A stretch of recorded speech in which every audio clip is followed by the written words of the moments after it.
السلام عليكم ورحمة الله وبركاته. دمان أمد المسلمين تعملوا البيجوكتو وحن لي رمضان مبارك رمضان كريم إن شاء الله صوم كان صوم كيس كلا برواقية بش عافمات أنتي دمك الله أمحرست أنت نولنا حريستك بأبهين الله سيو waxaan rabay arrin yar inaan ka hadlaa rabay maanta oo social media hadeer dhow aan ku arkay horta dadkan way ogyihiin daar cala soo sharmaake inay ma arkino dad ma arkino de isdagaalsan ay yihiin halkan waxaan rabaa daar cala soo inaan laba arrin aan ka dhaho ani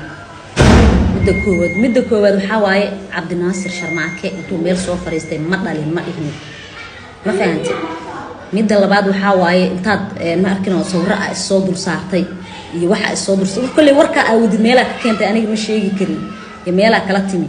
laakiin Cabdinaasir Sharmaake ma dhihin ma dhalin alxamdulillah aabihiis waa wiilkiisu jecel yahay inuu ku faraxsan yahay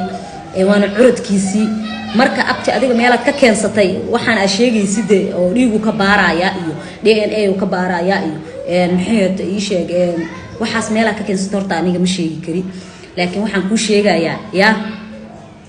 ku sheegayaa wiilkayga yarka oo saqiirka oo maskiinka ah ya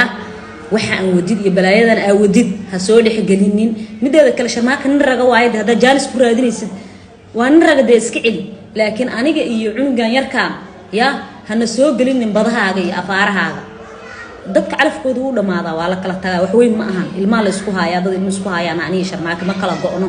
laakiin adiga ha is ceebaynin nin weynaa tahay maradu ay ka dhicin xishood waa laga xishoonayaa